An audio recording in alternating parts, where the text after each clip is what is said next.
दोस्तों, आज मैं आपके सामने एक mind blowing Tamil suspense thriller movie को लेकर आया हूँ, जिसमें शुरू से लेकर आखिरी तक सस्पेंस बरकरार रहता है और आखिर में जो तीसरा सबसे बड़ा ट्विस्ट आता है, वहाँ मूवी का क्लाइमेक्स पीक पर बोलता है। मूवी का नाम आप स्क्रीन पर देख सकते हैं, जबकि इसकी IMDb रेटिंग है 7.8। तो चलिए दोस्तों, बिना देरी किए शुरू करते हैं आज की ये एक्सप्लेनेशन। लेकिन आगे बढ़ने से पहले इस वीडियो को लाइक और चैनल को सब्सक्राइब करके बेल आइकन प्रेस कर लेना, ताकि कोई भी वीडियो आपसे मिस ना हो। तो मूवी की शुरुआत में ही हमें सत्या नाम के एक ACP को दिखाया जाता है।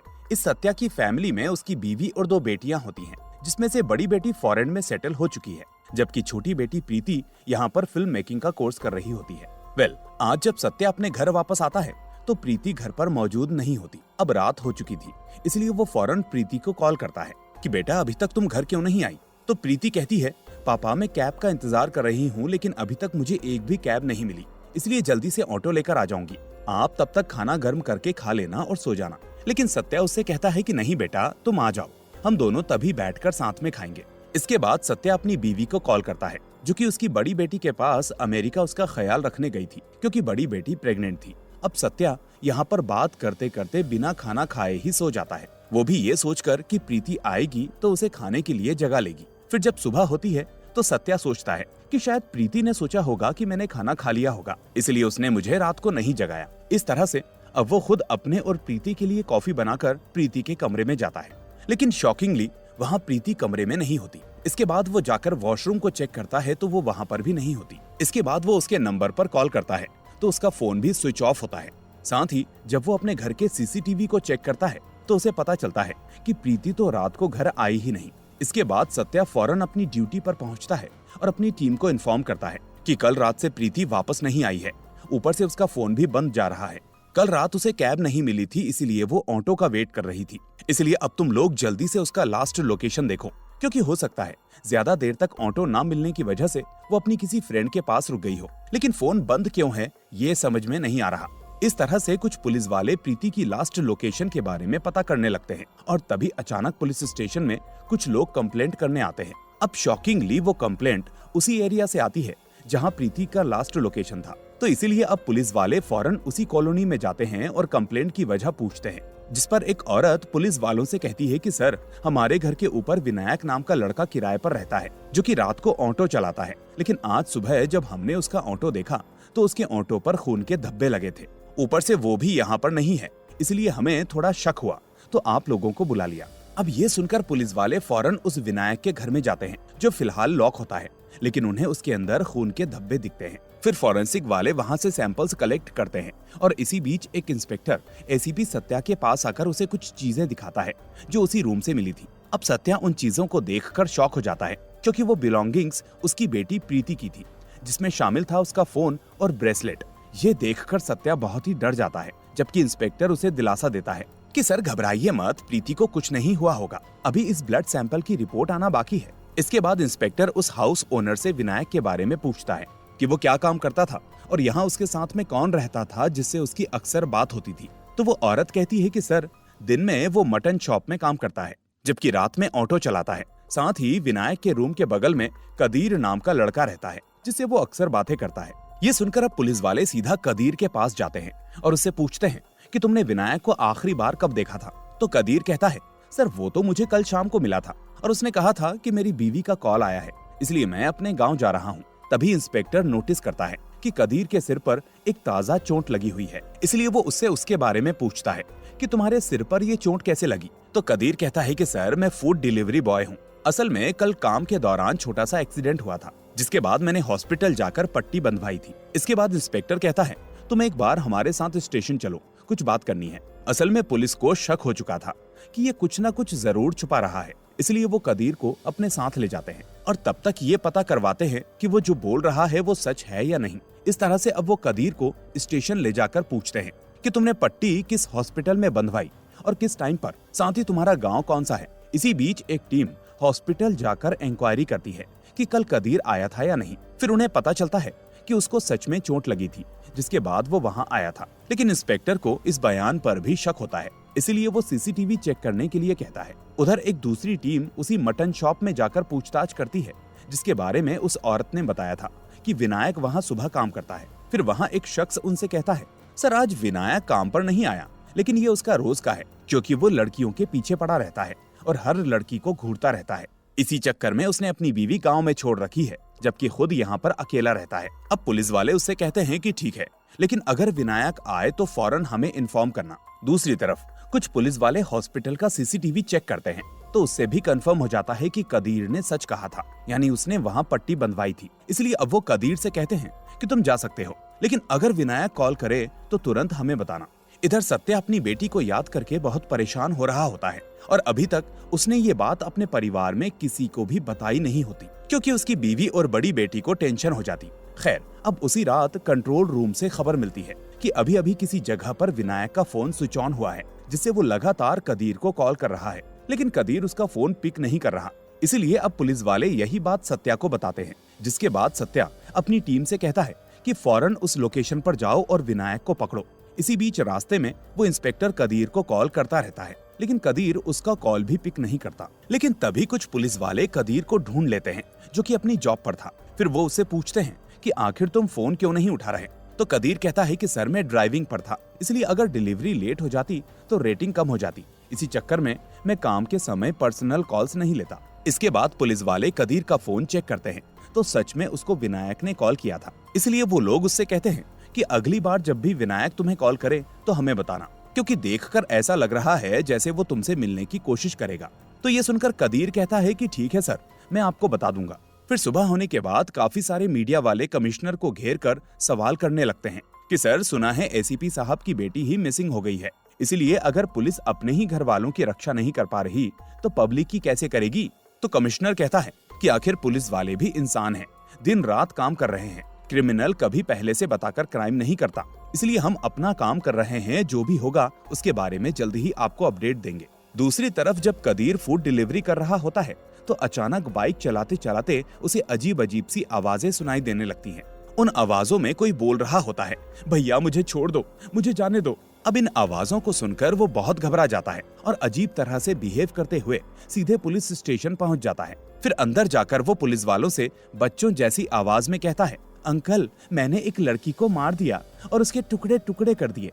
ये सुनकर वो पुलिस वाला शॉक्ड रह जाता है, जबकि वहाँ पास में बैठा एक रिपोर्टर उसकी ये बातें सुनकर फौरन बाकी मीडिया वालों को भी वहाँ पर बुला लेता है। इस तरह से अब कुछ ही देर में सारे मीडिया रिपोर्टर्स कदीर को घेर लेते हैं, लेकिन तभी पुलिस वाले वहाँ पहुंचकर बड़ी मुश्किल से कदीर को कमिश्नर के कैबिन में लेकर जाते हैं कि बताओ तुमने पुलिस वालों से क्या कहा? तो कदीर फिर से वही दोहराता है, अंकल मैंने एक लड़की को मार दिया और उसके टुकड़े टुकड़े कर दिए। फिर कमिश्नर पूछता है कि कौन सी लड़की, किसकी बात कर रहे हो? तो वो कहता है, किसको मारा ये तो याद नहीं, लेकिन अगर फोटो दिखाओगे तो पहचान लूंगा। इसके बाद कमिश्नर हाल फिलहाल में मिसिंग हुई लड़कियों की फोटोज उसे एक एक करके दिखाता है, और इसी बीच जैसे ही प्रीति की फोटो उसके सामने आती है तो कदीर एकदम से उसे पहचान कर कहता है कि अंकल मैंने इसी लड़की को मारा है। अब ये देखते ही एसीपी सत्या अपने आपे से बाहर हो जाता है और कदीर को बुरी तरह से पीटने लगता है, लेकिन कमिश्नर उसे रोकता है कि सत्या मैं अभी इंक्वायरी कर रहा हूँ, प्लीज आप बाहर वेट करिए। फिर वो कदीर से कहता है, स्टार्टिंग से बताओ कि आखिर क्या हुआ था और उसको तुमने कैसे मारा। इस तरह से अब कदीर उसे सब बताने लगता है। हम देखते हैं कि कल रात जब वो अपना काम खत्म करके रूम पर जा रहा था तो तभी रास्ते में उसे प्रीति दिखाई दी। फिर प्रीति उससे लिफ्ट मांगती है कि भाई मैं काफी देर से खड़ी हूँ लेकिन कोई ऑटो या कैब नहीं मिल रही, इसलिए क्या प्लीज आप मुझे आगे तक छोड़ दोगे? तो ये सुनकर कदीर उसे अपनी बाइक पर बैठा लेता है आगे ड्रॉप करने के लिए, पर तभी रास्ते में अचानक एक ऑटो उनकी बाइक को ठोक देता है, जिससे वो दोनों गिर जाते हैं। इसी बीच प्रीति के सिर पर जोरदार चोट लगती है और वो बेहोश हो जाती है। इसलिए कदीर एकदम से घबराकर चोरी चुपके उसे अपने रूम के पास लेकर आता है और सोचता है कि शायद वो उसका कुछ इलाज वगैरह कर सके और उसके होश में आने का वेट कर सके। पर तभी उसे पता चलता है कि प्रीति तो पहले ही मर चुकी है, और इस तरह से वो उस डेड बॉडी को देखकर एकदम से हिल जाता है। लेकिन तभी अचानक उसे कुछ होता है और वो अपने कपड़े उतारकर किसी मेंटली अनस्टेबल लड़के की तरह अजीब सी हरकतें करने लगता है, और फिर इसके बाद वो एक बड़े चाकू को उठाकर प्रीति के टुकड़े टुकड़े कर देता है। साथ ही वो ये सब विनायक के रूम में जाकर करता है, यानी विनायक के रूम में जो ब्लड सैंपल्स फॉरेंसिक वालों को मिले थे वो दरअसल प्रीति के खून के ही थे। अब ये सुनकर सत्या फिर से काबू खो देता है और कदीर को मारने लगता है, पर तभी कमिश्नर उसे समझाता है कि कदीर शायद मेंटली डिस्टर्ब है, इसलिए हमें इसकी परत तक पहुंचना होगा।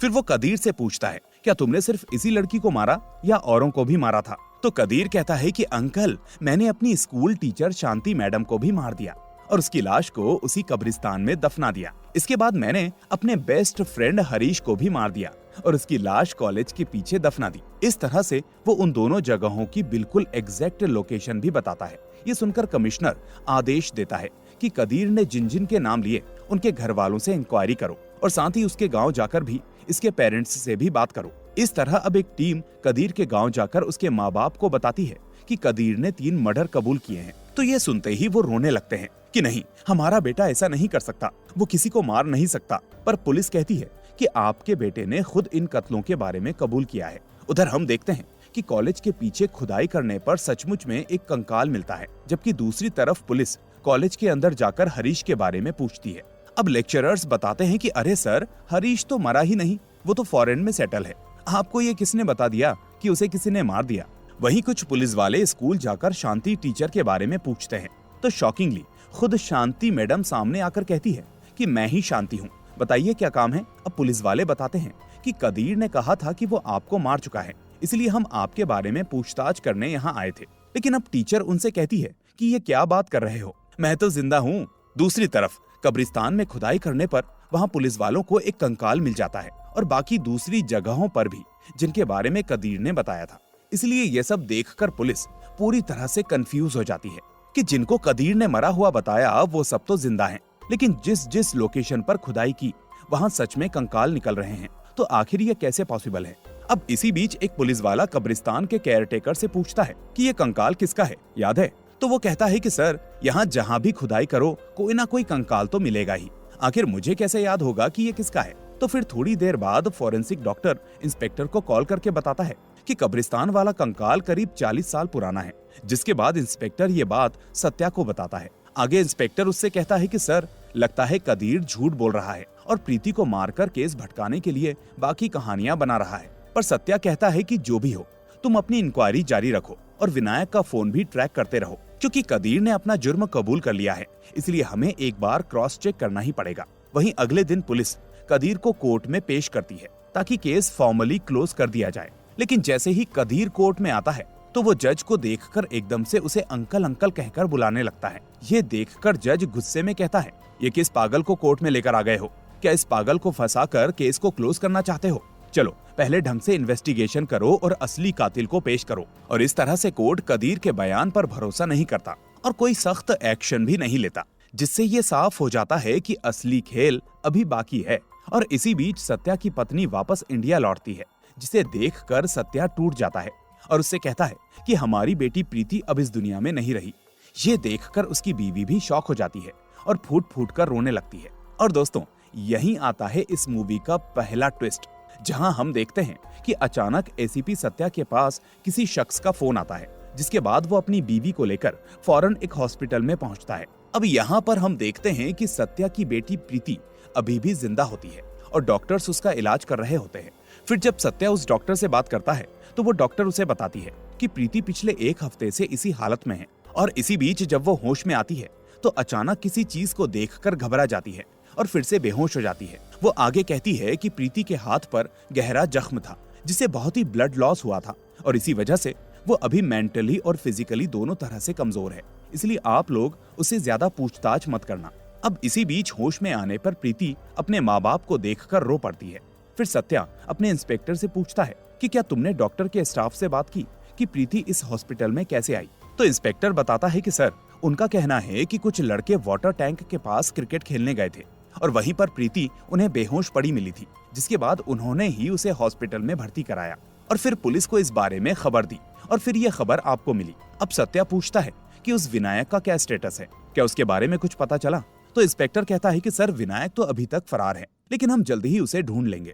फिर कुछ दिनों के बाद कोर्ट में दोबारा सुनवाई शुरू होती है, जहां पुलिस कदीर के साथ साथ प्रीति को भी पेश करती है। अब जज कदीर से कहता है कि इस लड़की को ध्यान से देखकर बताओ कि क्या तुमने इसी को मारा था? तो कदीर कंफ्यूज होकर कहता है, हाँ, ठीक से याद तो नहीं, लेकिन लगता है ऐसी ही लड़की थी, शायद यही थी। फिर जज प्रीति से पूछता है, क्या कदीर ने तुम पर हमला किया था? तो प्रीति साफ कहती है, नहीं सर, इसने तो उल्टा मेरी जान बचाई थी और जिसने मुझ पर हमला किया था वो एक मिडिल एज का आदमी था, कोई यंग लड़का नहीं। इस तरह फिलहाल जज कंक्लूड करता है कि इस केस में कदीर का कोई हाथ नहीं है और ऊपर से उसकी मानसिक हालत भी ठीक नहीं है, इसलिए पहले इसका इलाज होना चाहिए। साथ ही वो पुलिस से कहता है कि जल्दी से जल्दी आप लोग असली कातिल को पकड़िए, इससे पहले कि मेरा सब्र टूट जाए। इस तरह से वो कदीर बाइज्जत बरी हो जाता है। और फिर बाद में सत्या थोड़ा टाइम निकल जाने के बाद प्रीति को थाने बुलाकर पूछता है कि बेटा उस रात क्या हुआ था, क्या तुम हमें बता पाओगी? क्योंकि अगर तुम्हारे बयान से हमें कुछ हिंट मिली तो हम उस आदमी तक जल्दी ही पहुंच जाएंगे जिसने भी तुम्हारे साथ ये बर्ताव करने की कोशिश की। तो ये सुनकर प्रीति बताती है कि पापा, आपसे फोन पर बात करने के बाद मैं कैब और ऑटो का इंतजार कर रही थी, लेकिन तभी वहाँ पर विनायक का ऑटो आया और मैंने उसको बुक किया, जिसके बाद मैं उसमें बैठ गई। अब फ्लैशबैक में हम देख पाते हैं कि रास्ते में विनायक का दिमाग चलने लगता है, जिसके बाद वो प्रीति को एक सुनसान जगह पर ले जाकर कहता है कि मैडम, मेरे ऑटो में थोड़ी प्रॉब्लम है, इसलिए थोड़ा टाइम दीजिए, मैं अभी सही करता हूँ।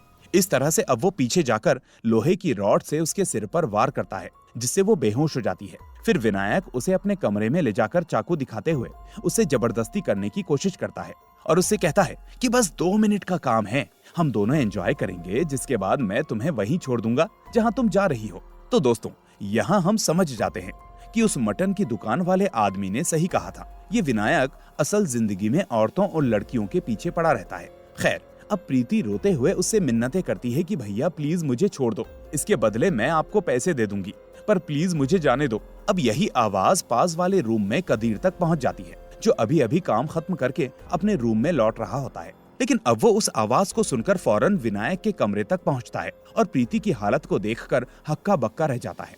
इसके बाद वो विनायक से रिक्वेस्ट करता है कि भैया ये क्या कर रहे हो, इस लड़की को छोड़ दो। पर इतने में विनायक गुस्से में कदीर के सिर पर प्रहार कर देता है और फिर प्रीति पर चाकू से वार कर देता है, जिससे उसका हाथ बुरी तरह से कट जाता है और खून बहने से वो बेहोश हो जाती है। इस तरह से प्रेजेंट में प्रीति कहती है कि उसके बाद क्या हुआ उसे नहीं पता, क्योंकि जब उसने आंखें खोली तो खुद को हॉस्पिटल में पाया था। इसके बाद सत्या फिर से उस डॉक्टर से मिलता है जिसने कदीर का इलाज किया था। तो वो डॉक्टर उसे बताता है कि कदीर को बचपन से ही मानसिक समस्या थी, लेकिन उस दिन विनायक के साथ हुई हाथापाई में सिर पर लगी चोट से उसका वो डिसऑर्डर वापस से ट्रिगर हो गया होगा और इसके बाद वो दूसरी पर्सनैलिटी की तरह सोचने लगा कि जिन्हें वो नापसंद करता है वो उन्हें खुद ही मार चुका है। इसके बाद सत्या ये पूरी मेडिकल रिपोर्ट और फाइंडिंग्स कोर्ट में रखता है ताकि कदीर बेवजह पुलिस के साथ ना रहे।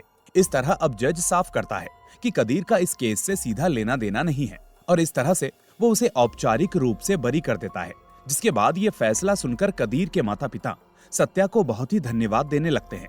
उधर रात में विनायक प्रीति को फोन करके ताना मारता है कि लगता है तुम बहुत खुश हो जो तुम मेरे हाथों से बच गई, लेकिन इतनी जल्दी मैं तुम्हें नहीं छोड़ूंगा और जल्दी ही मार डालूंगा। अब विनायक उस समय उसके घर के आसपास ही मौजूद होता है और फोन पर उसकी आवाज को सुनकर प्रीति फिर से डर से कांपने लगती है। तभी कंट्रोल रूम से सूचना आती है कि विनायक का फोन दोबारा ऑन हुआ है और उसने अभी अभी प्रीति को कॉल किया है। तो ये पता चलते ही सत्या फौरन वहां आकर प्रीति से पूछता है कि क्या उसने कॉल किया था बेटा। तो प्रीति रोते रोते हाँ कहती है और बताती है कि उसने फिर से जान से मारने की धमकी दी है। अब प्रीति की ये हालत देखकर उसकी माँ सत्या पर भड़क जाती है कि तुम कैसे पुलिस वाले हो, अपनी ही बेटी की रक्षा नहीं कर सके, यहाँ तक कि जिसने उसे मारने की कोशिश की तुम उसे भी अभी तक पकड़ नहीं सके। इस तरह से अब वो फैसला लेती है कि अपनी बेटी को यहाँ नहीं रखेगी और इस तरह से वो अगले ही दिन प्रीति को लेकर बड़ी बेटी के पास अमेरिका चली जाती है, जबकि प्रीति अंदर ही अंदर यहाँ से जाना नहीं चाहती थी क्योंकि उसके सपने और लक्ष्य कुछ और थे।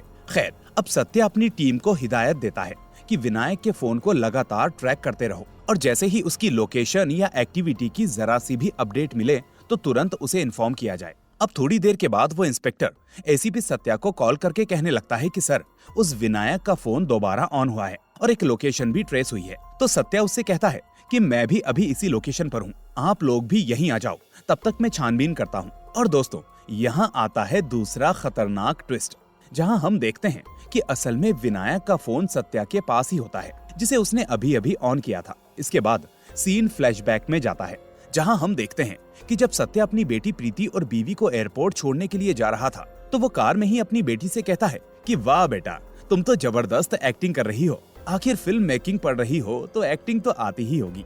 वो आगे कहता है कि चलो अब बहुत हुआ, मुझे साफ साफ बता दो कि तुमने और उस लड़के ने विनायक को क्यों मारा, आखिर तुम दोनों का मोटिव क्या था। ये सुनकर प्रीति के होश उड़ जाते हैं कि उसका भांडा फूट चुका है, इसलिए अब वो रोते हुए पूरा सच बताने लगती है। हम देखते हैं कि उस रात अपने पापा से फोन पर बात करने के बाद प्रीति असल में बाहर कैब ऑटो का इंतजार नहीं कर रही थी, बल्कि वहीं से उसने कदीर को कॉल करके बुलाया था ताकि वो उसे पिक कर सके। यानी यहीं पर पता चलता है कि प्रीति और कदीर रिलेशनशिप में हैं और अक्सर चुपके चुपके मिलते रहते हैं।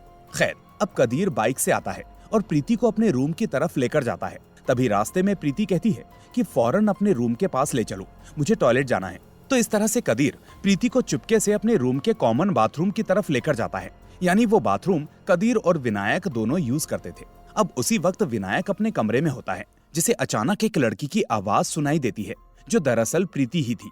इसलिए अब विनायक शक में बाहर निकलकर देखता है कि बाथरूम में कोई लड़की है, जिसके बाद वो फौरन अपना फोन निकालकर चोरी छुपे उसकी फोटो खींचने लगता है। लेकिन तभी प्रीति ये सब नोटिस कर लेती है और बाहर आकर विनायक पर टूट पड़ती है और उसे जोर जोर से डांटने लगती है। इतने में कदीर भी आकर कहता है कि भैया, ये आपने क्या कर दिया, ये मेरी गर्लफ्रेंड है, चलो तुरंत सारे फोटोज डिलीट करो। लेकिन विनायक उल्टा उससे कहता है कि देखो कदीर, मैं हाउस ओनर को नहीं बताऊंगा और मैं भी आधे पैसे दूंगा, जिसके बाद हम दोनों इस लड़की के साथ मिलकर मजे करेंगे। पर यह सुनकर कदीर भड़क जाता है कि भैया, ये मेरी गर्लफ्रेंड है, ऐसी बातें मत करो, आप मुझे गलत समझ रहे हो। इस तरह से अब कदीर और प्रीति मिलकर विनायक का फोन छीनने की कोशिश करते हैं।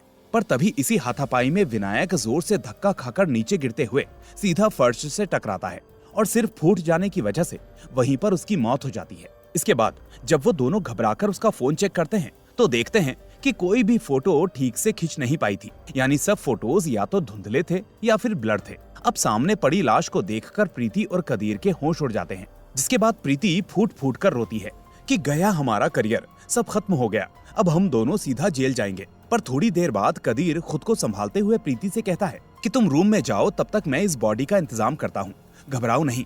इस तरह से अब वो किचन से बड़ा चाकू लाकर विनायक की बॉडी के टुकड़े टुकड़े करना शुरू कर देता है ताकि उसकी पहचान मुश्किल हो जाए। फिर वो वापस आकर प्रीति से कहता है कि अब तुम यहाँ से चली जाओ, बाकी मैं देख लूंगा। वैसे भी मुझे नहीं लगता कि हम इस केस में बच पाएंगे। लेकिन प्रीति उससे कहती है कि ऐसे कैसे चली जाऊंगी, पहले हम दोनों मिलकर प्लान बनाएंगे और अगर तुमने ढंग से एक्टिंग की तो हमारा प्लान 100% वर्क करेगा। इस तरह से अब वो अपना पूरा गेम प्लान तैयार करती है, जिसके बाद वो सबसे पहले खुद ही कदीर के सर पर वार करती है ताकि चोट असली लगे और बाद में कहानी बिलीवेबल लगे। और इसके बाद वो खुद को भी हल्का फुल्का जख्मी करती है। साथ ही विनायक के खून को साफ करके अपनी कट लगी उंगली से खून बहाकर कमरे में और विनायक के ऑटो पर फैला देती है ताकि लगे कि विनायक ने ही उस पर हमला किया था। इधर कदीर विनायक के बॉडी पीसेस को बैग में भरकर नाले में किसी जगह पर फेंक आता है और फिर प्लान के हिसाब से वो हॉस्पिटल जाकर अपने सिर की मरहम पट्टी करवाता है ताकि मेडिकल रिपोर्ट भी सपोर्ट करे। इधर प्रीति खुद को विक्टिम दिखाने के लिए वही खून ऑटो पर और रास्ते में कुछ जगहों पर लगा देती है ताकि पुलिस को लगे कि विनायक ने उसे किडनैप करके कहीं ले जाने की कोशिश की थी। इसके बाद वो दोनों एक वाटर टैंक वाली लोकेशन चुनते हैं जहां प्लान के हिसाब से प्रीति लोगों को मिलेगी। इसलिए जब कुछ दिन के बाद पास में क्रिकेट खेलने आए लड़कों को प्रीति वहां बेहोशी की एक्टिंग करते हुए दिखती है तो वो फौरन उसे लेकर हॉस्पिटल पहुंच जाते हैं और यहीं से पुलिस केस बन जाता है कि विनायक मिसिंग है और प्रीति विक्टिम है। खैर, अब प्रीति ये सब बातें अपने पापा को बताकर कहती है कि पापा, हम दोनों ने जानबूझकर उसे नहीं मारा, वो गलती से गिरा और मर गया, हमने तो बस खुद को बचाने के लिए ये सब किया। तभी सत्या उसे शांत करते हुए कहता है कि तुम चिंता मत करो, मैं सब संभाल लूंगा। असल में सत्या को इस केस में शुरू से ही कुछ लूप होल दिख रहे थे, क्योंकि पोस्टमार्टम और फॉरेंसिक डिटेल्स से उसे पता चला था कि विनायक लेफ्ट हैंडेड था, जबकि प्रीति के जख्म राइट हैंड से किए हुए लग रहे थे। इस तरह कॉल लॉग्स से भी उसे क्लियर हो गया था कि विनायक के फोन से प्रीति ने खुद अपनी लोकेशन सेट की थी। इसलिए एयरपोर्ट तक ड्रॉप करते हुए ही सत्या प्रीति से विनायक का फोन लेकर रख लेता है। फिर प्रेजेंट टाइम में वही फोन उसके पास होता है, जिसके बाद वो ऊपर रिपोर्ट करता है कि फोन तो मिला है लेकिन वो आदमी नहीं। इसलिए लगता है कि वो दूर कहीं फरार हो चुका है। वो ऐसा इसीलिए करता है ताकि ऑफिशियल रिकॉर्ड में विनायक को ही भगोड़ा दिखाया जा सके और केस को प्रैक्टिकली वहीं पर क्लोज कर दिया जाए। उधर हम देखते हैं कि कदीर अपने गांव में पागल बनने का नाटक कर रहा था, जबकि उसके माँ बाप परेशान रहते हैं कि पता नहीं हमारा बेटा कब ठीक होगा, जबकि वो अंदर से जानता था कि ये सब उसका नाटक है ताकि पुलिस या समाज उसे दोबारा टारगेट ना करे। अब इसी बीच प्रीति कदीर को मैसेज करती है कि अब सारा मामला सुलझ चुका है, आई मिस यू, रात को कॉल करूंगी। तभी कदीर भी खुश होकर उससे चैट करने लगता है जैसे उनकी नई जिंदगी शुरू होने वाली हो। लेकिन दोस्तों, मूवी यहाँ पर खत्म नहीं होती, क्योंकि यहाँ आता है इस मूवी का तीसरा और सबसे बड़ा ट्विस्ट। हम देखते हैं कि थोड़ी देर बाद कदीर को एक अनजान नंबर से कॉल आता है, जहां दूसरी तरफ से जो आवाज आती है वो बिल्कुल विनायक जैसी होती है। और अब उस आवाज को सुनकर कदीर के होश उड़ जाते हैं, साथ ही उसका फोन उसके हाथ से छूटने लगता है। और इसी के साथ ये मूवी यहीं पर एंड हो जाती है, यानी इसकी कहानी यहीं पर खत्म नहीं हुई और इसका दूसरा पार्ट भी आएगा। तो दोस्तों, आपको ये मूवी कैसी लगी मुझे कमेंट में जरूर बताइए। साथ ही वीडियो को लाइक करके इसे अपने दोस्तों के साथ भी शेयर कर दीजिए। और अगर आप नए हैं तो चैनल को सब्सक्राइब करके बेल आइकन को भी दबा दीजिए, ताकि कोई भी वीडियो आपसे मिस ना हो। अब मैं आपसे मिलूंगा अगली ऐसी ही वीडियो में। Till then take care and thanks for watching.